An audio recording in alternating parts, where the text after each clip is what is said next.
always believed that kindness never goes to waste. I believed that if you help people, God helps you back. But I learned something far darker. Sometimes, the person you save is the same person who destroys everything you have. My name is Ava Carter. I live in Atlanta, and this is the story of how my kindness turned into the biggest betrayal of my life. A story of how I lost my job, my apartment, my peace, and almost my life. All because I helped a stranger on a rainy night. But in the end, karma came, slowly, painfully, but perfectly. Please like and subscribe my channel. The night everything changed. It was 11:47 p.m. Cold, stormy, Atlanta rain hitting the roads like bullets. I was driving home after a long shift from my security job. Red lights reflected on the wet asphalt. The highway was empty, except for one thing. A man was standing alone on the shoulder, waving desperately. He looked drenched, shaking, terrified, like he had been running from something. Most people would have driven past. Something in my chest didn't let me. I pulled over. He rushed to the window, voice trembling. Please, can you help me? Someone's trying to kill me. My heart dropped. What happened? I asked. I can explain later. Just, please, don't leave me here. And I didn't. Maybe I should have. He got in, dripping water everywhere. He kept looking behind, paranoid. That was the moment my life split in two. Before him, and after him, the stranger I should have never trusted. His name, he said, was Elias. He looked around 32, maybe younger. Messy beard, clothes torn, eyes full of fear. As I drove, he kept whispering, "Thank you, you saved my life. You really saved my life." But the more he talked, the more uneasy I felt. What were you running from? I finally asked. He hesitated, too long. Then he said, "A group of men, I worked for them. I made a mistake. Now they want me dead." I asked what kind of men he meant. He stayed silent, and that should have been my warning. But I was raised to help people. My mother used to say, if God sends someone to your door, you are the answer to their prayer. So I took him to my small apartment, gave him dry clothes, made him tea. He looked at me with wet eyes. "You're a good person, Ava. I won't forget this." I had no idea how dangerously true that sentence was. Small favors turn into big traps. He stayed for one night. Then one night became 3. Then a week. He helped clean, cook sometimes, and said he'd leave once things were safe. For a moment, I almost felt good that I helped him. But little things started going wrong. Money disappeared from my wallet, small amounts. My watch went missing. He took long phone calls on my balcony. When I asked about it, he smiled and said, "You worry too much. I'm your friend." Friend. Sometimes that word is a trap. The day my life collapsed. One Monday morning, while I was at work, police cars surrounded my building. My supervisor called me into his office. "Ava, we need to talk." My stomach tightened. "Is everything okay?" He handed me a printed form. A fraudulent transaction report. Under, suspect name, Ava Carter. I felt my body go numb. "I didn't do this," I shouted. "We want to believe you," my supervisor said, "but your address is tied to a scam operation. Police are on the way to search your apartment." I felt the air leave my lungs. I rushed home, and when I got there, my apartment was empty, completely wiped out. Laptop, gone. Savings, gone. Documents, gone. My lockbox, gone. Elias was gone. All he left behind was a sticky note on the counter. "Nothing personal. You helped me when I needed you." Now I helped myself. My knees gave out. The room spun. My throat burned. I had brought a snake into my home.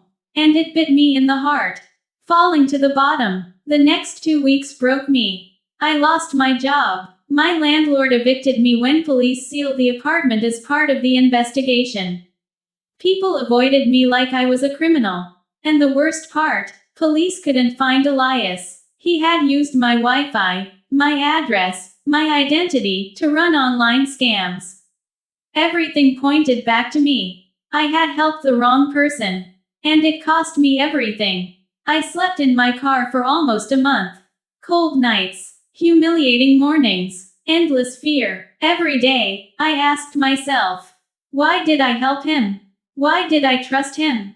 But kindness doesn't disappear, even when it hurts. The unexpected phone call. One evening, while sitting in my car, staring at the ceiling, thinking whether my life was over. My phone buzzed with an unknown number. I ignored it. It rang again. Then again. I picked up. A shaky voice whispered, Ava, it's me, Elias. My heart froze. Where are you? I said through clenched teeth. Silence. Then, I'm sorry. I didn't mean for things to go so far. I just needed money. I didn't know you would lose your job. I wanted to scream, but what he said next changed everything.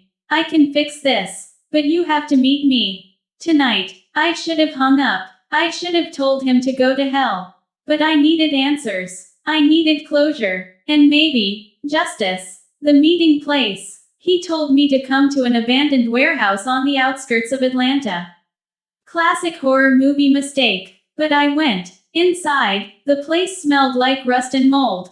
Flickering lights. Broken windows. And there he was. Elias. Looking thinner. More exhausted. More scared. Why did you do it? I asked. He didn't look at me. I thought I could outrun my past. He paused. But it always catches up. I stepped closer. You destroyed my life. He finally looked into my eyes, and what I saw wasn't evil. It was fear. Ava, the men I told you about, they're here. I felt a cold wave run down my spine. What do you mean, here? Before he could answer, the lights shut off. Total darkness. Footsteps echoed. Then a voice, deep, sharp, merciless. Elias, you thought you could hide. Elias grabbed my arm. Run. But before we could move, a gun clicked behind us. The darkest moment, a tall man stepped out of the shadows, gun pointed at us. I told you what would happen if you ran, he said to Elias. Elias, voice cracked. Let her go. She had nothing to do with this. The man laughed coldly. You dragged her into this. Not me. My legs trembled. My heartbeat pounded in my ears. Elias whispered, Ava, I'm sorry. Then, he pushed me. Hard. I fell behind a stack of wooden pallets. Gunshots exploded. I heard Elias scream. Then silence. The footsteps moved away. A car door slammed. Engine roared. And the warehouse became quiet again. Too quiet. The moment I found him. I crawled toward the center of the room. My hands shook violently. I saw him lying on the ground. Elias. Pale. Bleeding. He was still alive. Barely. His breaths were short and painful. He looked at me with tears in his eyes. I ruined your life. But I saved it. At least once. I felt tears burn my eyes. He forced a weak smile. Karma always comes back. For good. And for bad. Before I could say anything, his breathing stopped. Elias died in my arms. The man who betrayed me, the man who ruined me, had just saved my life. And suddenly, the note he left made sense in a twisted way. Nothing personal. You helped me when I needed you. Now I helped myself. He didn't help himself. He helped me. The aftermath. Police arrived later that night. The warehouse was filled with evidence. Logs, documents, phones, everything tied back to the gang, not me. They reviewed camera footage from nearby streets. They found fingerprints. They traced the weapon. Within 48 hours, the real criminals were identified. Within 3 weeks, I was cleared of all charges. Within 2 months, I got my job back, with an apology. But my apartment, my savings, my peace, those things don't come back easily. Yet something strange happened after the case ended. The lead detective handed me a file. He wasn't all bad, she said.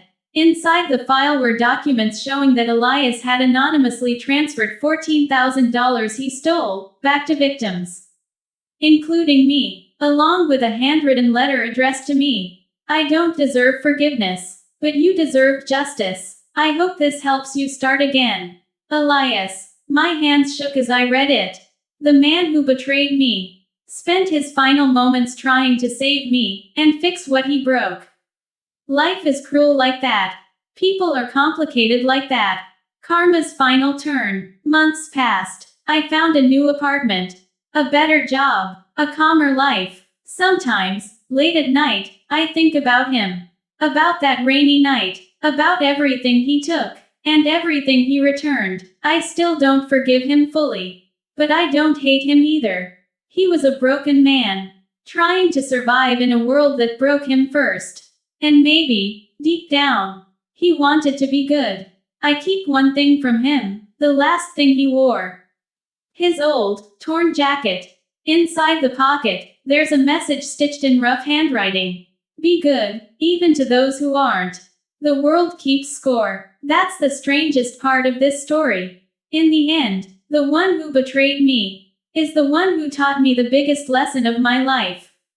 Kindness is never wasted. It may hurt you, break you, or even cost you everything. But in ways you can't see yet, the world keeps track. What you give returns, in its own time, in its own way. The man who ruined my life is the same man who saved it. The same man who cleared my name. The same man who died protecting me. Karma saw it all, and karma delivered.